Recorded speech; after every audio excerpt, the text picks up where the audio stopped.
Bienvenue dans ce numéro de l'invité du jour. Ce soir, nous recevons l'imam Mahmoud Dicko. Mahmoud Dicko est le président du Haut Conseil islamique du Mali. Imam, bonsoir. Bonsoir. Et je rappelle à nos téléspectateurs que ce soir, nous allons parler de l'islam face à l'extrémisme religieux. Imam, le Haut Conseil islamique a joué un rôle important dans l'histoire récente du Mali. Est-ce que vous pouvez nous dire aujourd'hui comment se porte votre institution? Merci. Merci à nos téléspectateurs, à vos téléspectateurs. Bonsoir à toute la communauté musulmane du Mali, et toute la Oumma et tous les Maliens. L'institution, le Haut Conseil se porte très bien. Se porte très bien. C'est comme par le passé. Se porte très bien aujourd'hui, plus qu'hier. Plus qu'hier. D'accord. Mahmoud, dites-nous aujourd'hui, qu'est-ce que vous entendez par extrémisme religieux? Vous savez, nous vivons une période que le monde traverse aujourd'hui où en réalité il y a l'extrémisme dans presque tous les domaines.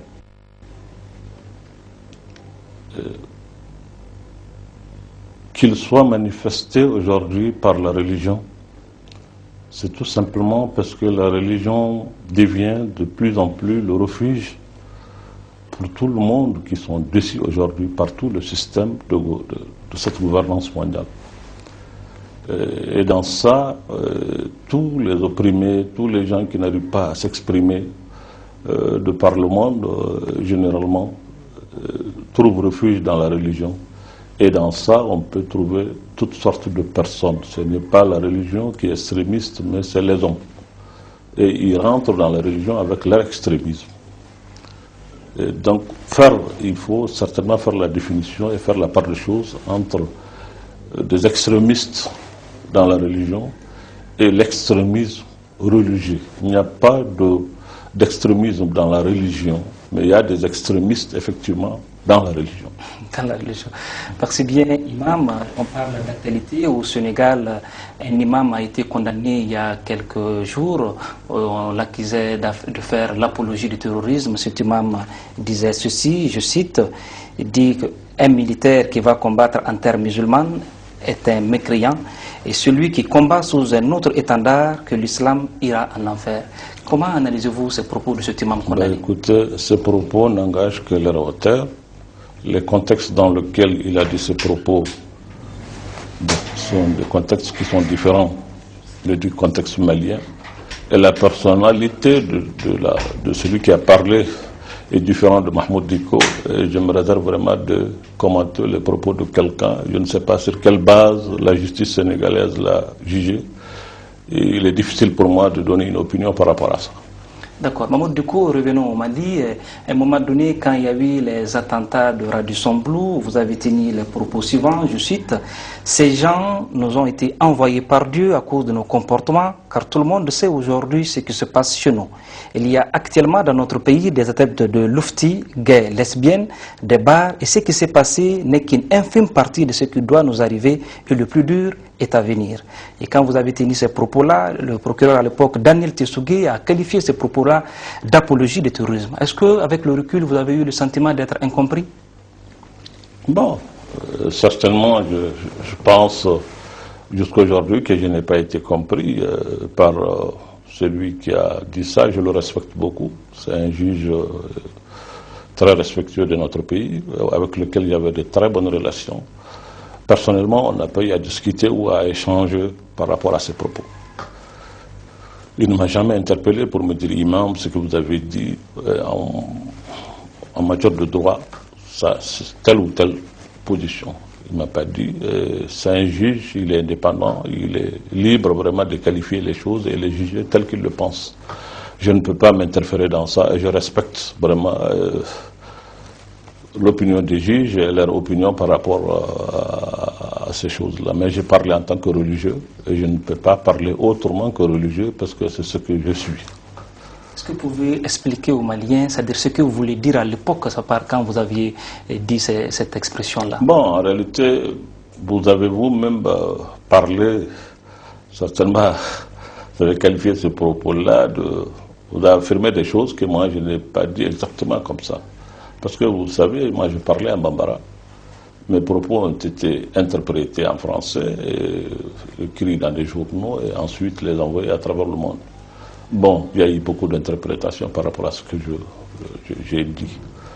Je peux encore dire ce que j'ai dit parce que j'ai encore mémoire de ce que j'ai eu à dire. Et je l'ai dit lors d'une interview que j'ai eue avec le chargé de communication au niveau du Haut Conseil. Après avoir condamné l'acte qui est condamnable à tous égards, parce qu'on ne peut pas se donner, arroser le droit d'aller ôter la vie à des gens qui ne vont rien faire. Aucune religion ne peut justifier ça, aucune position, aucune philosophie, ça n'existe pas. Alors maintenant, je me pose des questions. Comment des gens peuvent aller ôter la vie à des gens innocents et se donner eux-mêmes la mort? C'est pour cela que je parlais de punition divine. Ça, c'est ma vision en tant que religieux, c'est mon interprétation en tant que religieux. Mais je souhaite vraiment ne pas trop commenter cela pour ne pas susciter encore d'autres polémiques. D'accord. Imam, parlons de la crise malienne. Quoi qu'on dise, cette crise malienne a une dimension religieuse. On a vu en Sardine le Moujao, le mouvement pour l'unicité du djihad en Afrique de l'Ouest. Ce mouvement-là, à un moment donné, demandait l'application de la charia. Quelle était la position du Haut Conseil islamique en ce moment précis? Nous avons donné une position très claire, sans ambiguïté aucune. Nous avons dit, effectivement, aujourd'hui, nous sommes des musulmans et nous revendiquons cela. Nous sommes là aussi pour l'islam. On ne peut pas faire fuir de cela. Nous ne sommes pas des gens à ne pas nous assumer. Et tout ce que nous posons comme acte, nous posons ça pour le rayonnement de l'islam. C'est ça notre raison d'être ici. Mais nous sommes des gens raisonnables. Nous savions ce qui est possible et ce qui ne l'est pas. Aujourd'hui, nous pensons réellement que nous sommes dans un moment où vouloir imposer au peuple souverain du Mali une vision qu'il n'a pas choisie lui-même est une erreur. C'est ça notre position. Le peuple souverain du Mali a choisi d'être gouverné de cette façon républicaine, démocratique, laïque. Ben, il faut respecter son choix. Si demain ça doit changer, ce n'est pas des gens qui doivent prendre des Kalachnikovs pour venir d'ailleurs et venir nous imposer ça. C'est le peuple souverain du Mali qui doit choisir de la manière dont il doit être gouverné. Moi, c'est ce que j'ai dit, c'est ma position. Si demain le peuple souverain du Mali demande à être gouverné par la religion musulmane, par la charia, mais son choix doit être respecté. C'est tout. C'est ce que j'ai dit et ça je le maintiens.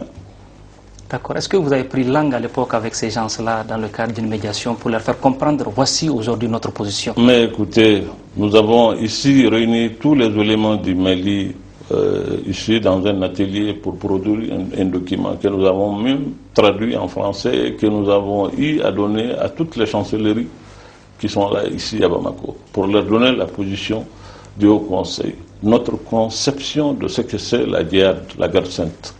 Et dans quelle mesure on doit qualifier une guerre d'une guerre sainte. Nous avons donné cela à travers vraiment notre compréhension et notre lecture de l'islam. Nous l'avons fait. Certainement, ça n'a pas eu grand écho, mais en réalité, nous l'avons fait pour prendre langue avec tout le monde. Pour te dire, ce n'est pas un secret pour personne. Tout le monde a su que moi, j'ai quitté ici pour aller jusqu'à Gao, à l'époque où le nord était occupé. Effectivement, je suis allé, mais ce que les gens ne savent pas, c'est que je ne suis pas parti de moi-même. Je suis parti suite à une demande qui m'a été faite par un comité de crise qui se trouvait à Gao à l'époque, dirigé par quelqu'un qui est encore en vie, qui est le notable Ali Badi Maïga de Gao, avec quelques éléments qui étaient là-bas, qui étaient à l'époque le comité de crise. C'est eux qui m'ont demandé d'intervenir parce qu'ils pensent qu'ils ont des entretiens avec les occupants, ils ont l'impression que ces gens-là veulent être entendus et peut-être qu'un compromis peut être trouvé. Et quand ils m'ont dit ça, j'ai parlé avec les autorités en place, notamment le Premier ministre à l'époque, Cheikh Modibo Diarra, qui nous a donné même un ordre de mission pour aller à Gao, rencontrer les gens de Moujao. J'ai parlé avec eux, donné vraiment mon impression par rapport à ce qui se passe. Et je pense réellement, je leur ai dit que cette situation, je ne pense pas que ça sert ni l'islam, ni eux-mêmes qui sont les auteurs, ni le Mali. Donc nous avons eu des entretiens, on ne s'était pas compris, on s'est quitté vraiment dans une situation tendue. À tel point que quand je partais, ils sont allés m'escorter pour que j'aille à Gao, mais au retour, je suis venu seul. Personne ne m'a escorté, les gens de Gao étaient très inquiets pour ma sécurité. Mais je suis revenu parce que je pense que si je dois mourir un jour, je mourrai. La manière et le lieu, ça appartient à Dieu. Et je suis convaincu de cela. Donc je ne dois pas, moi, avoir peur de mourir parce que on peut mourir par d'autres manières, mais c'est Dieu qui décide de la mort. Donc pour la défense de Mali, Mamoud Dicko est prêt à mourir, le sacrifice? Absolument. Je l'ai fait, je n'ai pas été compris par beaucoup de gens. Au début, ça a été très difficile pour moi, ça a été laborieux.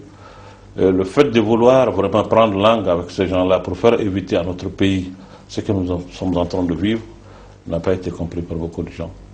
Les gens pensent même que je suis de connivence avec des djihadistes. Je ne suis pas de connivence avec des djihadistes. Non, je ne serai jamais de connivence avec des djihadistes. Je ne serai pas moi aussi un djihadiste, mais je suis un défenseur ardent de l'islam. Ça, je me réclame de ça. Et pour rien au monde, je ne fais pas fi de cela. Ça, c'est la réalité. Mais je ne confonds jamais les choses. Je sais que nous sommes dans un pays où, s'il y a un individu qui n'est pas musulman, il a le même droit que les autres. Il doit vivre sa foi, sa religion, sa pensée, sa culture. Personne ne doit s'opposer à cela. C'est ça ma compréhension de la religion. Et je pense aujourd'hui que la religion doit, de mon point de vue, c'est ce que j'ai dit aux gens de Mojao quand je les ai rencontrés à Gao, c'est fait devant le comité de crise de Gao, Ali Badi et d'autres personnes qui sont encore en vie, peut-être qu'ils nous écoutent, ils sont là à l'écoute. Et j'ai demandé au monsieur de Mojao, j'ai dit, bon, qu'est-ce que vous avez, qu'est-ce que vous proposez aux Maliens, qu'est-ce que vous avez? Il m'a dit, nous voulons l'application de la charia. J'ai dit, d'accord, ok, allons-y. L'application de la charia, et après? Mais ce n'est pas la charia seulement. Les gens ont besoin de l'économie, ils ont besoin de la santé, ils ont besoin de l'éducation. Moi, je suis allé à l'hôpital régional de Gao, j'ai eu les larmes aux yeux. Ce que je vis, c'est insoutenable. On ne peut pas le vivre. Vous ne pouvez pas venir avec ça et dire que vous cherchez le bonheur du peuple. Mamoud Dicko, tout ça est venu. Est-ce que quelque part ce n'est pas dû au fait des hommes? Mais écoutez, c'est difficile à dire, mais il faut qu'on le dise. Le Mali souffre d'une mauvaise gouvernance. C'est ça la réalité. Et cette réalité, il faut oser le dire. Peut-être l'imam Mahmoud Dicko va être qualifié encore d'imam qui fait de la politique, qui prêche la politique. Je ne me suis jamais présenté dans un poste électif pour demander à être élu en dehors du Haut Conseil islamique. Je n'ai pas cherché à être député, je n'ai pas cherché à être maire, je ne chercherai pas à être président comme on veut le faire croire. Non, pas du tout. Je suis président du Haut Conseil islamique, ça me suffit largement. Je suis imam d'une mosquée, je sais ce que ça vaut. Donc, mais je pense qu'il est mon devoir, c'est un devoir religieux et citoyen pour moi de défendre cette communauté musulmane, ce peuple malien dont je suis fier. J'appartiens à ce peuple. J'ai lu le Coran, j'ai fait cette connaissance. Ce n'est pas pour l'emmagasiner et puis rester dans ma maison. C'est pour vivre avec les hommes. C'est pour leur dire que la religion, être un bon religieux, c'est aussi être un bon citoyen. C'est préoccuper aussi du bien-être des gens. Et vous savez, c'est tout ce que j'ai eu certainement à dénoncer qui me vaut toute cette campagne de l'échange médiatique, etc. Et au Mali et en dehors du Mali. Mais je l'assume, hein. Je vous avoue que je l'assume. Est-ce que ce n'est pas votre légitimité aujourd'hui qui dérange quelque part, être souvent les milieux politiques? Bon, je ne vais pas vraiment rentrer dans ça, c'est le milieu politique qui sait apprécier ça, c'est leur... je respecte vraiment leur opinion et leur point de vue. Et je parle maintenant par rapport à ce que moi-même je comprends dans cette affaire-là. Et je l'ai dit, je pense qu'au Mali, ce que nous vivons n'est pas venu du hasard.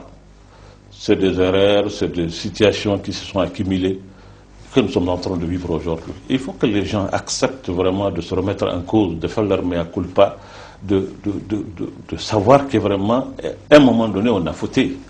Et il faut que les hommes politiques, ceux qui ont la charge de diriger ou qui ont dirigé, qui sont en train de diriger d'ailleurs, qu'ils acceptent vraiment de s'assumer, de dire que, bon, à un moment donné, dans le parcours démocratique du Mali, on a failli. Et ça, je crois que le mouvement démocratique au Mali gagnerait vraiment beaucoup à faire l'état de lié. Moi, je me rappelle en 2010, quand on fêtait le cinquantenaire, j'ai eu à dire lors de la présentation de vœux à l'endroit du président à l'époque, je leur ai dit, mais cinquantenaire, c'est bien beau. Il ne faut pas venir seulement faire le balafon, le tam-tam, le djembé. Je crois qu'on doit réfléchir. Pendant 50 ans, demi-siècle, qu'est-ce qu'on a eu à faire? Où est-ce qu'on a trébuché? Mais ils m'ont dit, mais pour tout le Mali, ça va être vraiment difficile, faire l'état de lié. J'ai dit, mais il faut au moins évaluer le parcours démocratique depuis tout le temps que le Mali est dans ce système démocratique. Où est-ce que ça n'a pas marché? Est-ce que c'est dans le domaine de la justice? Est-ce que c'est dans le domaine social? Dans quel domaine on a failli? Dans le domaine de l'éducation, de la santé? Nous devrons avoir le courage aujourd'hui de nous remettre en cause. Mais le problème au Mali, en réalité, c'est que les acteurs ne veulent pas se mettre en cause. Les gens ne souffrent pas être critiqués, ils ne souffrent pas. Parce que quand vous refusez vous-même de vous remettre en cause, vous n'acceptez jamais que quelqu'un d'autre vous remette en cause. Donc c'est l'éternelle accusation, par-ci, par-là. Chacun cherche vraiment quelqu'un à qui il faut donner. Et les religieux, il faut vous taire. Il ne faut pas vous mêler de la politique. Oui. Bon, on ne se mêle pas de la politique. On se mêle des choses qui intéressent la vie de notre pays. Oui. Voilà. Bon, du coup, vous avez paré de mauvaise gouvernance. Est-ce qu'aujourd'hui, on peut dire que la gouvernance, elle est vertueuse ou orageuse? Quel est votre point de vue? Bon, écoutez, je pense réellement, d'abord, il y a un problème de gouvernance se pose au niveau mondial. C'est trop prétentieux pour qu'un imam vienne s'asseoir sur des plateaux de télévision pour dire que la gouvernance mondiale même autre doit être revue et corrigée. Donc il y a un problème de gouvernance même au niveau mondial, a fortiori dans nos pays. Aujourd'hui, nous avons besoin en réalité de revoir notre gouvernance parce que moi, mon point de vue, ma conviction est que cette gouvernance en réalité classique, étatique que nous connaissons aujourd'hui ne peut pas faire avancer nos pays. C'est pratiquement impossible. C'est arrêté, c'est caduc. Les autres, les grandes nations sont en train de gronguer, de stagner, ils n'avancent pas, ils n'ont plus de projet de société en réalité. Les gens ils cherchent seulement à se maintenir avec le niveau de vie, l'emploi, c'est tout ce qu'ils ont. Hein. Ils n'ont pas d'autre chose parce qu'il n'y a plus rien à proposer au monde. Voilà, le communisme est parti, le capitalisme est en train de partir, donc il n'y a pas autre chose. Et les gens refusent la religion, donc il faut avoir maintenant une intelligence, un savoir-faire, faire un dosage, j'ai dit, pour nous au Mali, peut-être même certains pays africains, en tout cas pour le Mali spécifiquement, il faut avoir certainement l'intelligence et le savoir-faire de faire un dosage de mélange de nos réalités, c'est-à-dire que de nos valeurs sociétales et religieuses, hein, et avec le standard démocratique universel qui est connu pour vivre dans notre monde. Sinon, l'élite va vivre de l'autre côté, le peuple est de l'autre côté, et donc le pays devient un pays informel, où il n'y a jamais eu le formel au sens vraiment réel du terme. Oui. Voilà. Du coup, notre thème, c'est l'islam face à l'extrémisme religieux. On parle de djihad et souvent c'est des occidentaux qui en donnent un contenu alors que djihad c'est un mot arabe. C'est quoi le djihad? Bon, vous savez, ça me gêne un peu de parler comme ça, mais je dois dire les choses telles que je les pense en réalité. Vous savez, nous, nos dirigeants, nos pays aujourd'hui, nous sommes comme des perroquets. On répète ce que l'Occident dit, sans chercher à savoir même le contenu. Et quand il parle du salafisme, on dit salafisme. Il parle du djihadisme, on dit djihadisme. C'est-à-dire que nous, on n'a pas de concept, on n'a pas on n'a absolument rien, c'est eux qui définissent le vocabulaire, c'est eux qui définissent le moment, le contexte dans lequel il faut l'utiliser. Je pense que ça, c'est le réel, parce qu'en réalité, on n'a pas une autonomie de pensée. C'est difficile à dire, il ne faut pas peut-être accuser les dirigeants, mais il faut avoir le courage de le dire. Cette absence d'autonomie de pensée, c'est ce qui nous met dans cette situation de dépendance éternelle. Vous savez, la liberté d'abord, c'est la liberté de penser. Mais nous, notre liberté de penser, c'est de penser comme les autres. Non. Il faut qu'on pense pour nous-mêmes. Donc cette autonomie de pensée, on ne l'a pas. Et quand tu regardes nos pays, depuis l'indépendance jusqu'à nos jours, et nous pensons comme les autres. C'est tout. Et soit ceux qui ont fait l'indépendance, ils ont fait énormément de travail, c'est des gens qui sont des hommes valeureux, mais ils ont pris le socialisme, d'autres ont pris autre option. C'est toujours l'option des autres, c'est toujours ce que les recettes que les autres nous proposent.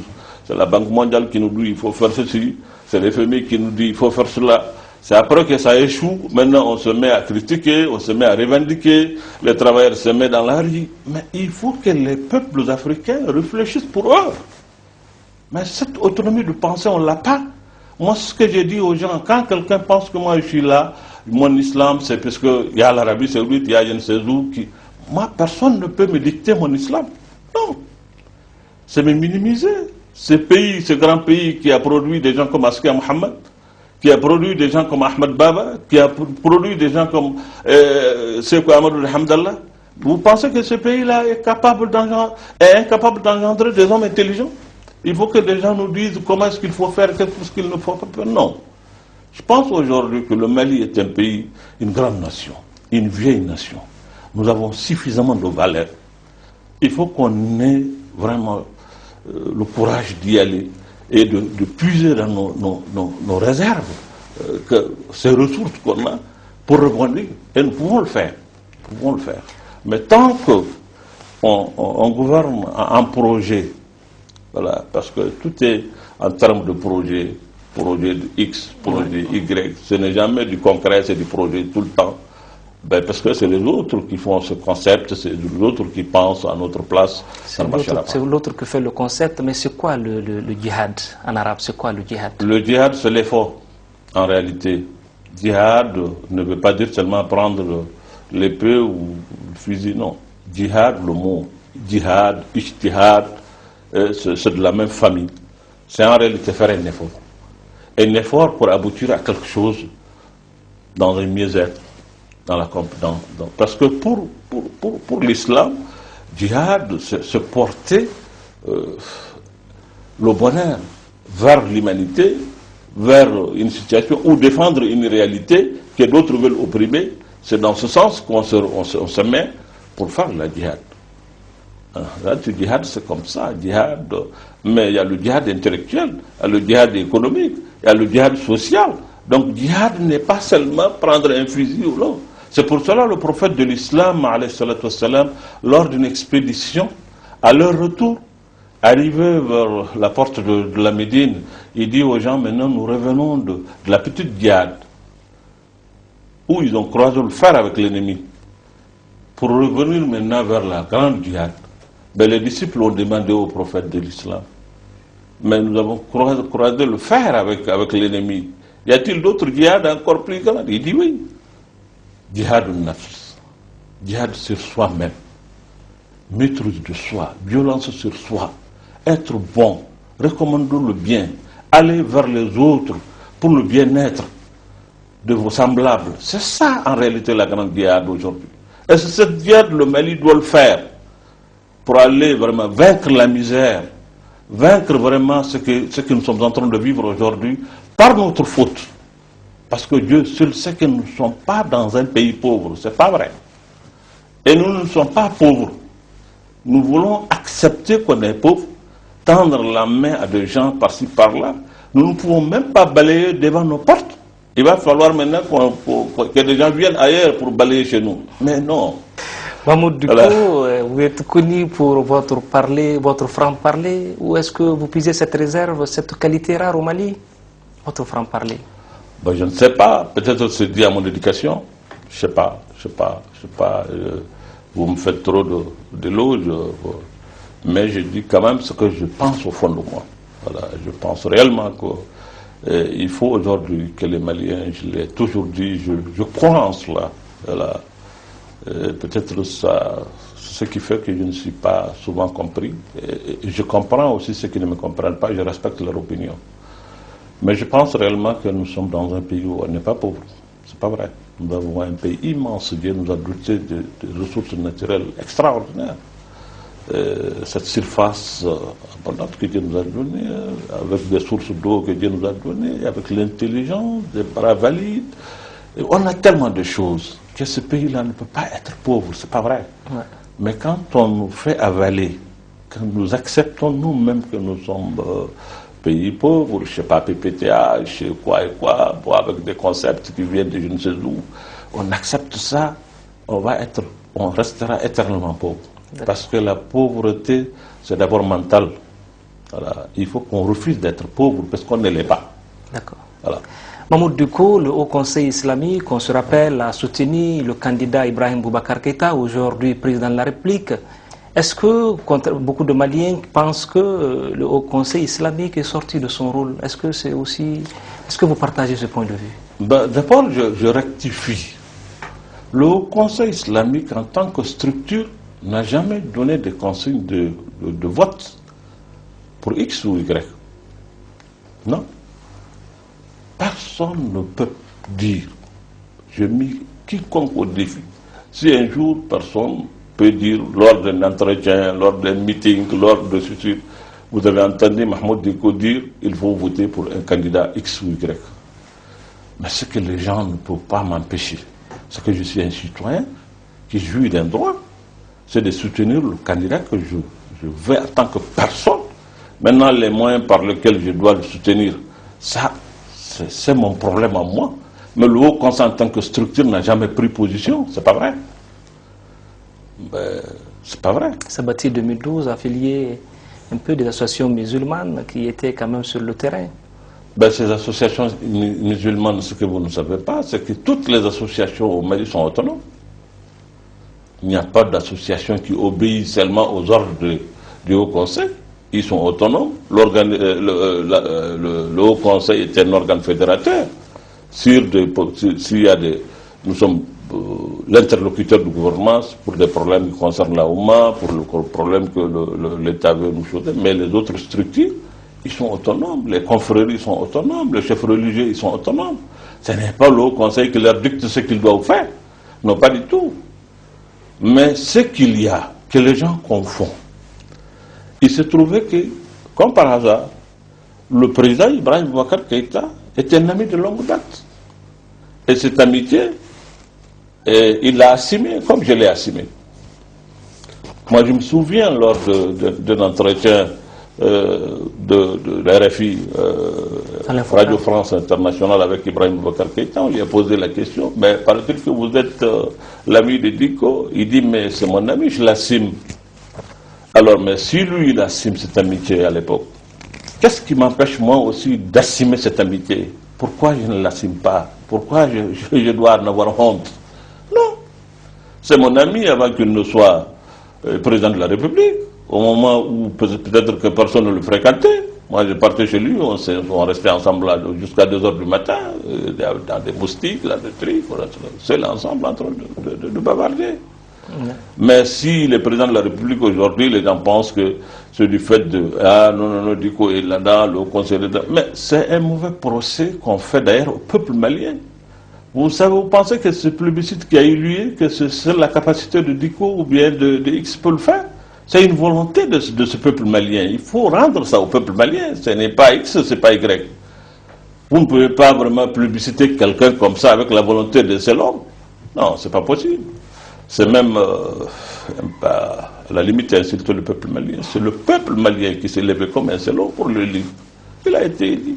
Mahmoud Dicko, aujourd'hui le Mali est dans un vaste sentier de paix et de réconciliation nationale. Quel est le discours aujourd'hui du Haut Conseil islamique pour panser les plaies et cicatriser les blessures? Quel est le message pour les fils et filles du Mali qui vous regardent en ce moment sur Africable Télévision? Oui, Le message, en réalité, nous avons le même message de tout le temps.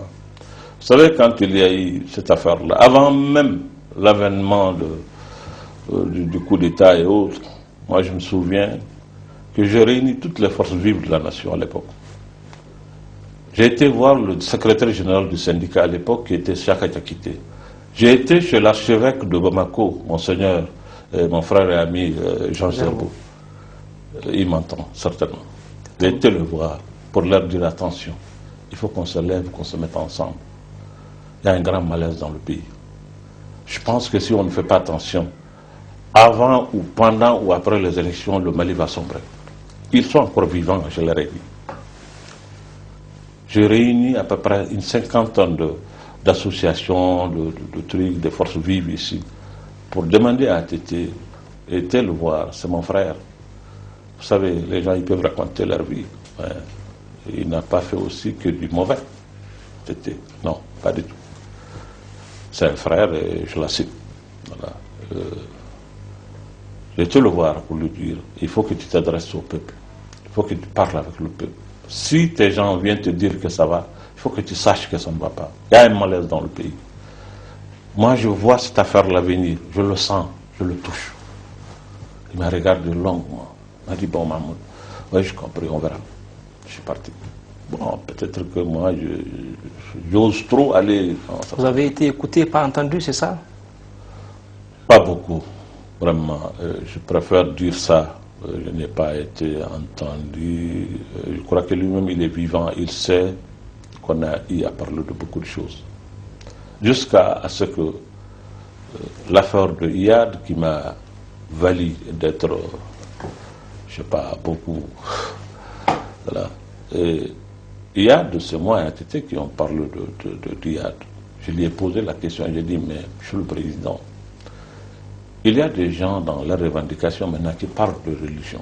Ça n'a jamais été le cas dans les rébellions précédentes. Mais qu'est-ce que vous pensez que nous pouvons faire, nous, en tant que Haut Conseil? Parce que maintenant, on parle de religion. Il m'a dit, tu sais, dans cette affaire-là, tout tourne autour d'une personne. J'ai dit, mais c'est qui? Il dit Iyad. J'ai dit, le même Iyad. Il dit, le même Iyad. Il dit, faites maintenant une solution, trouvez une voie pour que nous puissions lui parler. Parce que si on ne le prend pas la main, il va engager le pays dans une aventure sans issue. Il faut qu'on lui parle, qu'on lui dise ce qu'il est en train de chercher à faire. Ça ne le sert pas lui, ça ne sert pas le Mali, ça ne sert pas l'islam. Il m'a dit, mais si vous voulez, il n'y a pas de problème. Voilà comment nous avons cherché à rentrer en contact avec Iyad.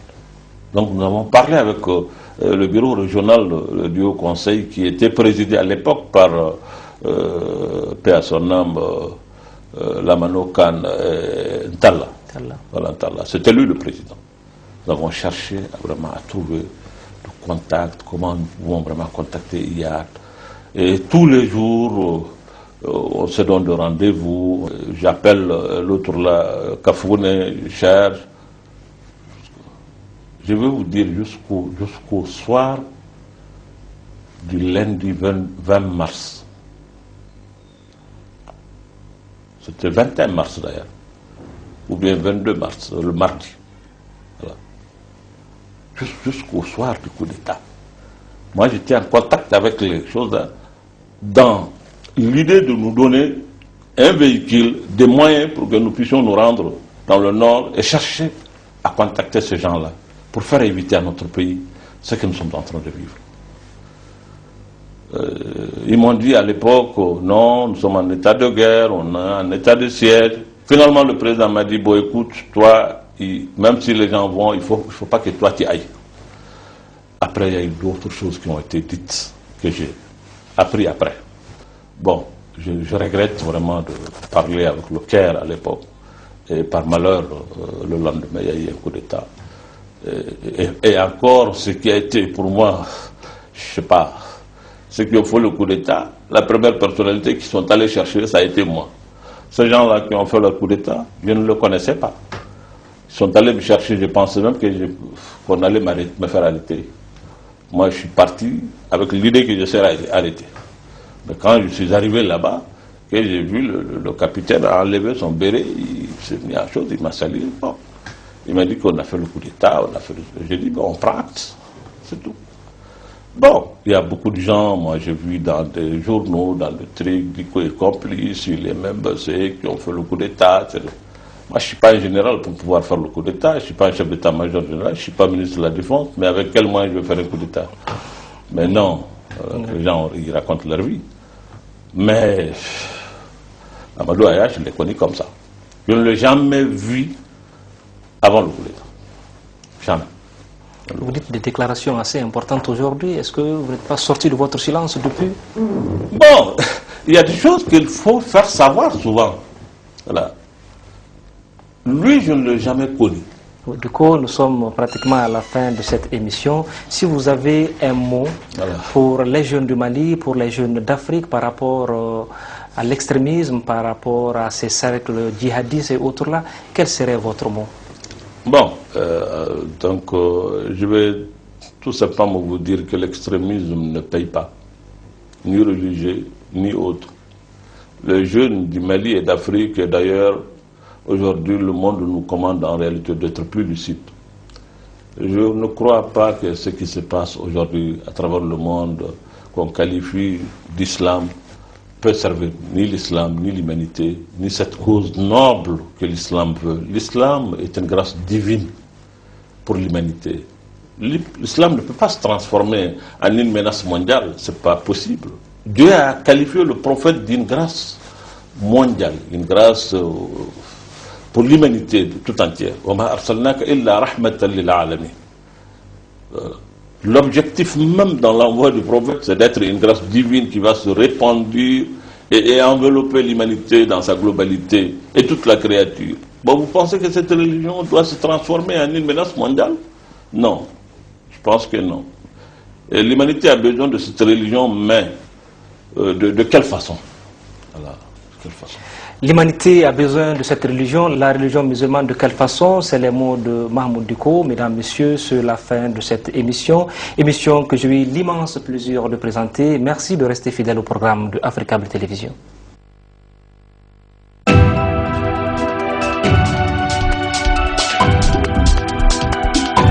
Pas toujours